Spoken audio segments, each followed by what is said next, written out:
मणिपुर में वृद्ध नामक एक शिल्पी रहता था। जैसा नाम है वैसा ही वह 80 वर्ष का था। पत्नी और पोते के साथ वह एक झोंपड़ी में रहा करता था। वृद्ध के पोते का नाम धर्म था। वह 8 साल का था। बचपन में ही उसके माता पिता गुजर गए। तब से दादा दादी ही उसके माता पिता बने। धर्म दुबला और कमजोर था, साथ ही बच्चों के साथ वह खेलता नहीं था।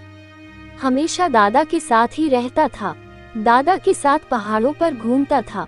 शिल्प बनाने के लिए दादा जब पत्थरों को साफ कर उन्हें टुकड़े टुकड़े करता रहता था, तब वही कहीं आसपास घूमता रहता था। छेनी और हथौड़ा लेकर छोटी छोटी गुड़ियां तराशता रहता था। धर्म मिट्टी से भी गुड़ियां बनाता था। उन गुड़ियों को दादा को दिखाकर पूछता था कि कैसी है। बढ़िया है कहते हुए बेहद खुश होकर दादा गाल चूम लेता तो छे छे गीला है कहकर पोंछ लेता था। कभी न कभी मेरा पोता बहुत बड़ा शिल्पकार बनेगा, महाराज बनेगा, वृद्ध कहा करते थे। उसकी पत्नी वैसी बातों को सुनकर आश्चर्यचकित होती थी और यूं पूछती थी, बड़ा शिल्पकार बनेगा कह रही हो? ठीक ही है, जाति के पेशे होने से बनेगा तो बनेगा, यह कोई आश्चर्य की बात नहीं, लेकिन बताओ महाराज कैसे बनेगा? समय साथ देने से बनेगा, वृद्ध कहा करता था। तब भी यह महाराज मेरे गोद में ही लेटेगा कहकर दादी दूर पर लेटे हुए धर्म को पास में लेकर हंसती थी। उसे सुलाने के लिए गीत गाती थी, कहानियां सुनाती थी। धर्म कहानियां सुनते समय कई सुंदर दृश्यों की कल्पना करता था। उन दृश्यों को शिल्पों के रूप में तराशना चाहता था। वह सुबह दादा के साथ पहाड़ों पर पहुंचता था और उसी काम पर लग जाता था। क्षण मात्र के लिए भी विश्राम नहीं लेता था। झटपट गुड़ियों को तराश कर दादा को दिखाता था। वे शाबाश बोलते थे। भुवनेश मणिपुरम का शासक राजा था। उसे इकलौती बेटी थी। उस लड़की का नाम बुद्धि है। वह 6 साल की लड़की थी। राजा हर साल बुद्धि के जन्मदिन के संदर्भ में दावत देता था। पिछले 5 सालों से बड़े पैमाने पर प्रीत भोज चल रहा था। उस प्रीत भोज के लिए मंत्री एवं सामंत राजाओं को न्योता देकर आनंदित होना राजा की आदत थी। इस बार भी राजा ने प्रीति भोज का आयोजन किया। बुद्धि के जन्मदिन को वह त्योहार जैसा मना रहा था। रसोइयों को सहयोग देने के लिए पिछले 5 सालों से वृद्ध भी राजभवन हो आ रहे थे।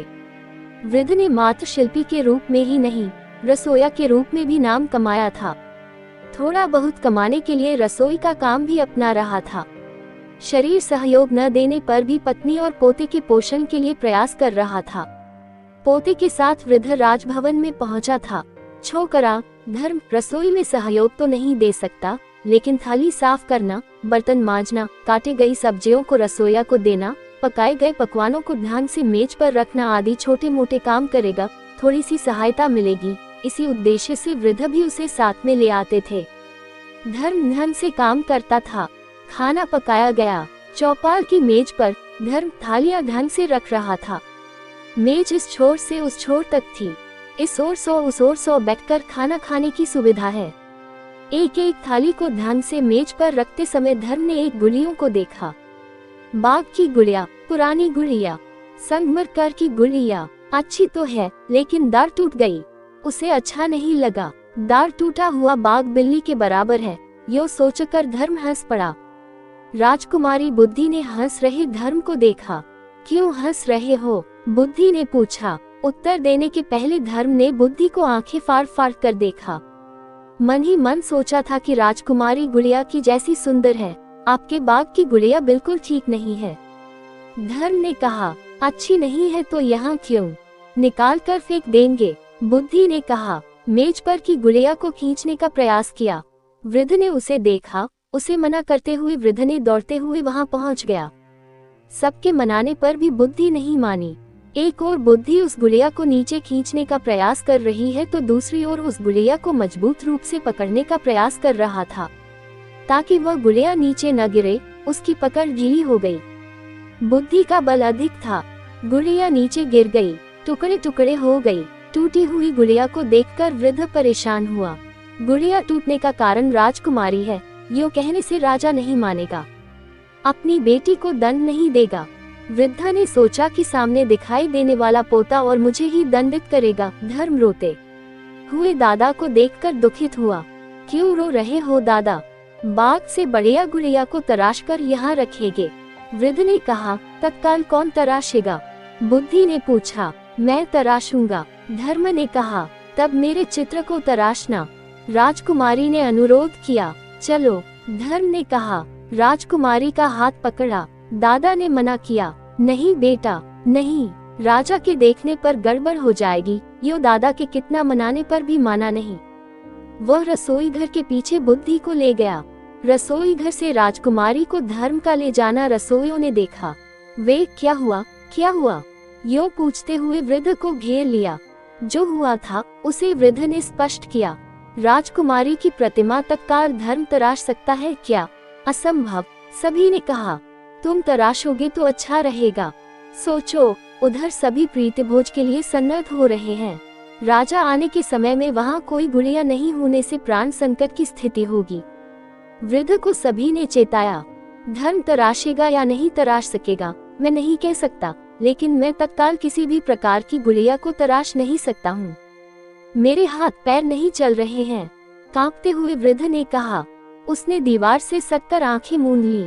रसोई घर के पीछे टूटा हुआ एक संगमरमर का स्तंभ 2 टुकड़ों में पड़ा हुआ। धर्म ने उसमें से एक टुकड़ा लिया, उसे सामने खड़ा कर दिया। पेड़ की छांव में बैठने के लिए बुद्धि से कहा।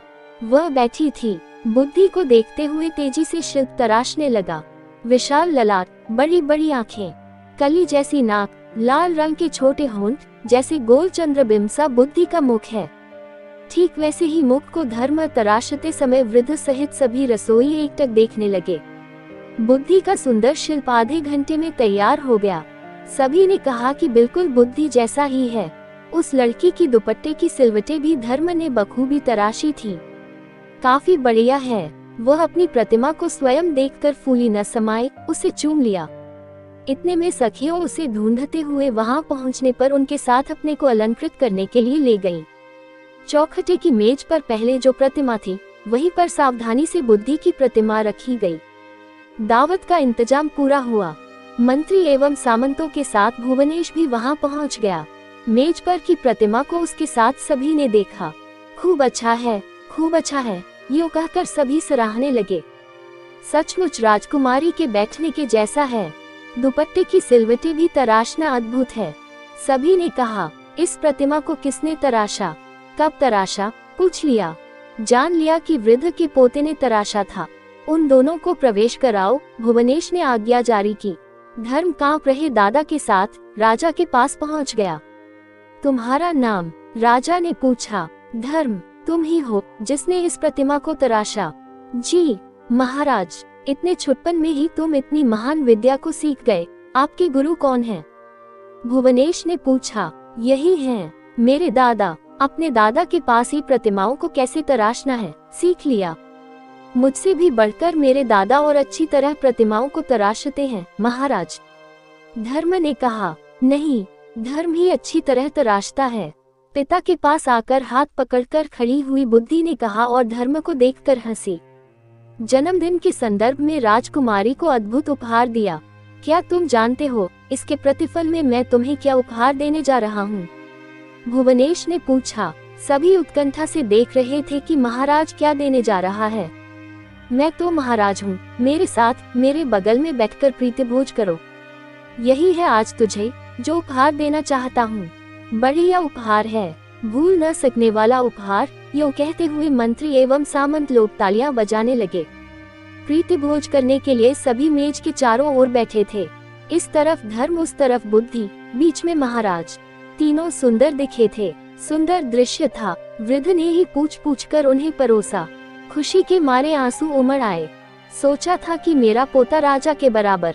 दिन बीत गए। 10 वर्ष के बाद धर्म सुंदर युवक बन गया। राजकुमारी बुद्धि अत्यंत सुंदरी हो गई। दोनों ने बचपन के स्नेह को प्रेम में बदला। शादी कर ली। कुछ ही दिनों में धर्म युवराज बन गया। मैंने कहा था न, भाग्य चमके तो मेरा पोता राजा बनेगा। हुआ है या नहीं? ऐसा कोई दिन नहीं था। वृद्ध ने पत्नी से यूं नहीं पूछा।